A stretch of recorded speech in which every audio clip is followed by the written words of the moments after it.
Hello everybody. आज हम करने वाले हैं हाइड्रोकोलैटरल पैक, जो एक इलेक्ट्रिकल मोडालिटी है और इलेक्ट्रोथेरेपी चैप्टर सब्जेक्ट के अंदर आता है हाइड्रोकोलैटरल पैक।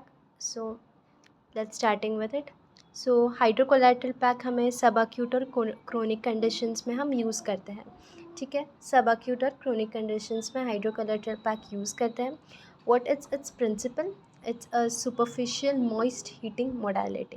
क्या ये सुपरफिशियल मॉइस्ट हीटिंग मोडालिटी है?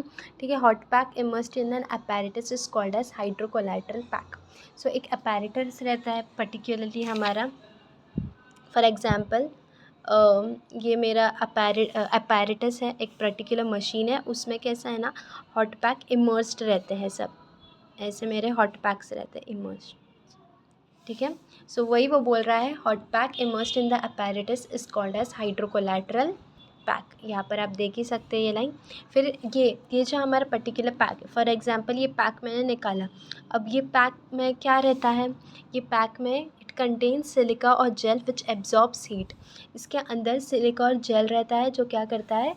हीट एब्जॉर्ब करता है। तो हाइड्रोकोलैटरल पैक मेरा हीटिंग मोडालिटी है, राइट। इट कंटेन सिलिका और जेल विच एब्जॉर्ब्स हीट। ठीक है। टेम्परेचर ये पूरे अपैरेटस का कितना रहना चाहिए कम से कम इनसाइड अंदर में इज़ 65 to 80 डिग्री सेल्सियस। और मेरा पर्टिकुलर एक पैक का कितना रहना चाहिए? 40 to 45 डिग्री सेल्सियस। ठीक है। अब aim to rise the temperature by body temperature और 40 to 45 डिग्री। ठीक है। Hydrocollateral pack is a fabric envelope contains silica. अब ये जो बाहर का क्लॉथ है वो किससे बना हुआ है? फैब्रिक का बना हुआ है। ये सब लिखा हुआ है इधर। ठीक है। ये इजीली अवेलेबल है हाइड्रोकोलैटरल पैक, और कैसे ना डिफरेंट साइज़ में, शेप्स में हमें अवेलेबल है। फॉर एग्जांपल स्मॉल साइज़ का भी है फॉर एंकल जॉइंट्स। ठीक है। कुछ भी स्मॉल व्रिस्ट जॉइंट के लिए हम यूज़ कर सकते हैं। ट्रीटमेंट टाइम कितना है, कब तक ये हमें पैक रखना है पेशेंट के ट्रीटेड एरिया पे? That is 8 to 10 minutes. 8 to 10 minutes हमें ये पैक एक ट्रीटेड एरिया पर रखना है। ठीक है। What are the indication is pain, muscle spasm to improve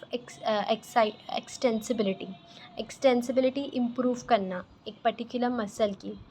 ठीक है, उसमें हम यूज़ कर सकते हैं। तो what are the 3 indications? That is pain, muscle spasm to improve extensibility. What are the contra indications? Contra indications is impaired skin sensations. ठीक है, जो स्किन को कोई सेंसेशन नहीं महसूस हो रही है उस पर हमें नहीं यूज़ करना है। क्योंकि इट कैन कॉज बर्न्स।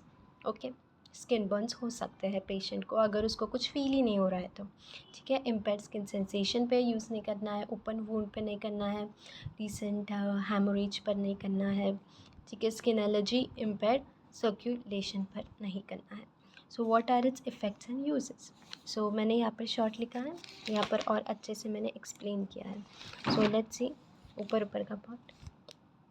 तो effects on muscle spasm, effects on uses पे, effects on muscle spasm, rise in temperature. Effects क्या क्या है इसके?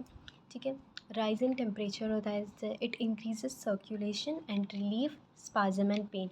ये क्या इंक्रीज़ करता है? ब्लड सर्कुलेशन करता है और रिलीज स्पाज्म है। It increase local circulation. ठीक है। इट डिक्रीजेस स्टिफनेस, जो भी स्टिफनेस है स्किन की, ठीक है, मसल की, it decreases stiffness and increases skin elasticity. It decreases stiffness and increases skin elasticity. It provide fresh supply of the blood of nutrition. ठीक है। It provides fresh supply of blood of nutrition. It reduces the waste product of metabolism from the area. Okay.